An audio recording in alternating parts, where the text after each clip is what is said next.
Ladies and gentlemen, this is the YouTube channel vlog show of inspiration and realness. Also, this is the YouTube channel vlog show of positivity, personality, and fun.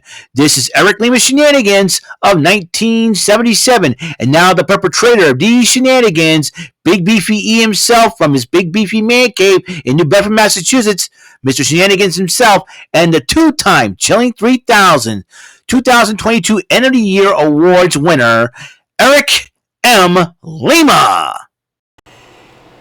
Thank you very much, Mr. Announcer, sir. Well, hello there, everyone. Welcome to yet another episode of Eric Lima Shenanigans of 1977.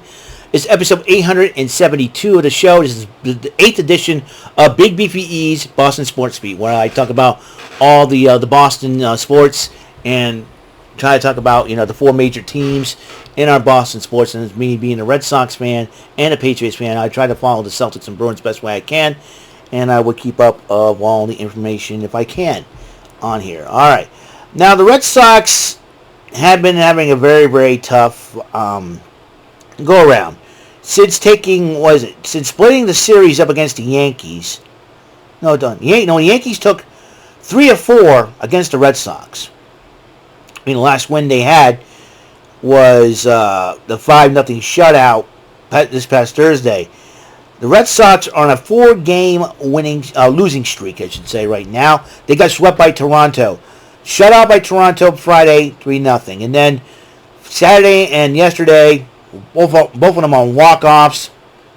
And unfortunately, Red Sox are basically in the basement, I believe. I'm going to check the standings here. Yeah, unfortunately, they're back in the basement. 74 and 76 under 500. Red Sox got at least a week and a couple of weeks to get out of the basement. So it is a sad, sad day. Right now they're coming against the Rangers for a 3-game series.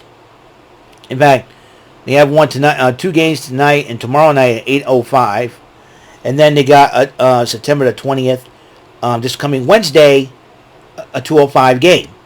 Meanwhile, they're coming back home to Fenway against the White Sox for a 3-game series, and 2-game series against the Rays, and then the 4-game series against the very powerful Orioles to end the series. So, Red Sox basically and the Yankees will bother. Basically they're gonna have to win and lose games in order to stay out of the basement. Texas is trying to get a playoff run. White Sox, Rays and Orioles. They're gonna make it tough for the Red Sox to try to climb out of the basement, unfortunately. So, it is, it is, So, I gotta tell you, the Red Sox season. The Red Sox season has been very, very tough, and we're going to see what happens next year. I know Chaim Bloom got fired as the director of baseball operations by the Red Sox, so I don't know what they want to do. Do they want to bring in, is Theo Epstein available or something like that? I don't know. Could they want him back? I don't know.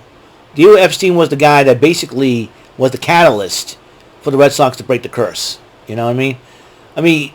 Theo Epstein had the reputation of breaking 2 of 3 of baseball's biggest curses, but the most famous one, 2 of the most famous one, 3 of the most famous ones. You got the Curse of the Bambino that took 86 years, and you got the Cubs' Curse of the Billy Goat that took 108 years, the longest drought in sports history of a championship drought. Then you got the Black Sox scandal against the White Sox back in, we're talking years ago. And it took 88 years to break. So, actually 87 years, if you think about it. It took 87 years for that curse to be broken. So, back-to-back curses in both colored Sox teams. 2004, 2005, and then you got 2016 with the Cubs. The Cubs were So that means right now Cleveland's got the longest drought in baseball right now as a championship drought. is concerned. So, but the Red Sox, I'll tell you one thing: they're gonna need some.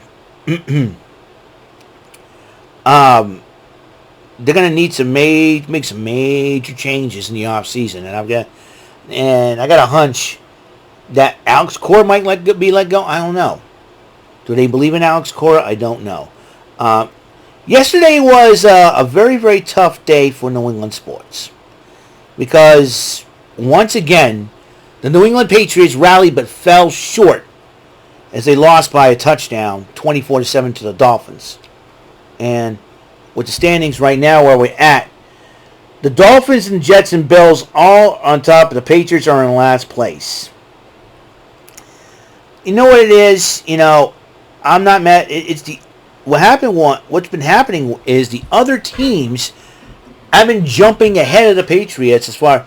Now, the Eagles and the Dolphins, they got great defenses. There's no doubt about it. But also their offenses are pretty decent. Now with the Eagles, they have a former Patriots personnel as their defensive coordinator, Matt Patricia. Matt Patricia knows everything about Belichick, so he knows what kind of moves they make. It's like having former Patriots on the opposite team. That's a detriment because the fact of it is they know what Bill Belichick's thinking. I mean, the Dolphins have 5 former Patriots on their team yesterday, and that was also and that it was a detriment because they probably know what Bill Belichick's thinking. They probably fed them some intel on that, and that kind of hurt the Patriots in the first 2 games. I think, personally, that's my personal opinion on that. But also, what the Patriots need to do in the next game is to not let the other team score first and have a commanding lead over them. That's been the problem. So the Patriots defense has to step up to the plate. I mean, so to speak. Because the fact of the matter is the defense has been good. Offense has been good, but the defenses have been swarming out. They're going to get another offensive line to protect Mac Jones. Because Mac Jones got sacked 4 times last night in that game. And it was very, very, very tough. So if the Patriots don't get this ball rolling, there were rumors going around that Bill Belichick's job is on the line, and after leading the Patriots to winning records over almost 25 years with the team, I think it was 23 years now, I do believe, with the team, and winning a lot of winning records and 6 Super Bowls, it would be that his job could be up on the line. I mean, Robert Kraft, ever since they let Tom. I'm going to say this, that ever since they let Tom Brady walk away and sign on with Tampa Bay via free agency back in 2020, the Patriots have not been the same team since. I mean, they have not been the same team since. And other teams knew it and they felt it and they were pouncing on them for it. We saw the Bills walk away with three straight division titles, and the Buffalo Bills. So, the Dolphins and the Jets each won a game, and it's like it's ridiculous. New England's the only one in the AFC East without it's so, and it seems like the morale in the locker room for the Patriots isn't, it's not one of panic and everything else. They don't feel down and all that. I'm sure Bill Belichick's kind of read them the riot act, said, "Hey, we gotta do better," and I think the best way to do better is if the Patriots receive the ball first, they got to score early and score often in the first half of the game. Get a commanding lead, and then make sure you don't put your foot off the gas. Like, score first and play defense later. Make sure you don't put your foot off the gas. And I think the Patriots have done too much of slowing it down, easing it up, and then all of a sudden it's earned them. Also, another thing they need to watch out for is those penalties. You can't commit a whole lot of penalties because that could hurt you down the road. If you have a great run, all of a sudden it has to be called back because one of your teammates made a boneheaded mistake. That cannot be acceptable. So I think that's what the Patriots kind of need to do. It is tough on them, and it's crazy. It's totally, totally crazy, and I really don't know, to be totally honest, what will happen in the situation for the Pats. I don't know who they got next. I don't know who they're playing next. I'm gonna try to find that out. You know, uh, you know, uh, uh, we're playing next. I don't. Let's see. Let's see. Uh oh. Patriots. Okay. Accept cookies. Okay. And.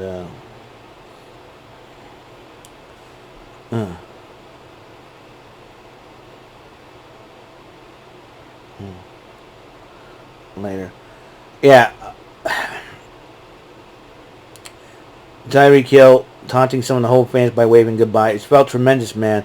Those fans, some of the worst fans in the NFL. I'm going to stand up. They're real nasty. Some of them saying things were saying I wouldn't say in church. So yeah, it felt great to say. Tyreek. Oh. There was some background between Hill and Patriots fans. In 2018, after Hill scored 70-yard touchdown as a member of the Kansas City Chiefs, a man threw beer on the wide receiver. Subsequently charged with disorderly conduct. Was banned from future events at the stadium. You know, we won. You know, here's an idea, Tyreek Hill. Maybe you shouldn't be doing all some of the stupid stuff you did in the off season. Maybe us Patriots fans wouldn't be on your case. Okay, you ran your mouth. You know, we tried to beat you guys. The Patriots tried to beat you guys. It didn't happen. All right, you're gonna taunt them. Next time they face the Dolphins in their home turf, the Patriots are going to be the ones that are going to try to beat you guys. You motivated the Patriots one too many times. It's going to come back to bite you in the rear end there, Tyreek. Plus all the stuff that you did in the offseason, why do you suppose the fans hate you so much? I mean, come on. You know, one, you're arrogant, you ran your mouth, and then you did something stupid in the offseason. Of course the fans are going to get on your case. That is to be expected. Besides, how many Super Bowls have you won, Tyreek? One. Or is it two? Patriots have won 6. They won more than you did. All right? So, listen, I don't condone talking trash, like talking nasty or throwing stuff at players and all that. I don't condone that. But, Tyreek Hill, you keep running your mouth about the Patriots and the fans and all that. You're going to make them even more angry. You're going to incite them more angry. Keep your mouth shut and play the game of football. Don't worry about the fans. All right? Don't worry about the fans. Keep your mouth shut, Tyreek. All right? Tyreek Hill, keep it shut. Just play your game. All right? You guys won. But don't be taunting the fans on the way out and going, ooh. Yeah, you beat the Patriots. Whoop-de-doo. You want a cookie? You want a free cookie? You want Oreo cookies? Dip it in milk? I really don't care, man. Just keep running that mouth of yours. When the Patriots come to your house of horrors, the Patriots are going to make the Dolphins pay for that. Trust me. Trust me. Don't, but like I said, what the Patriots need to do is try to score first. Stop giving the team, because they let the other team score early and have a commanding lead over them. That's the thing they need to change up. And Patriots had to be very careful with the penalties because that hurt them down the road too. So that would hurt them in these two games. So the Patriots are going to have to watch it. Play smart football. And that's what they need to do. But unfortunately, it didn't work out as planned. Well, that's all the time we have on this show. Episode number 8 of Big Beefy E's Boston Sports Beat. Episode 872 of Eric Lima Shenanigans of 1977. Tough night for New England sports last night, but hopefully they'll bounce. Both Sox and Patriots bounce back. The Bruins have new uniforms, new centennial uniforms, so celebrating their centennial, which is going to be so super cool.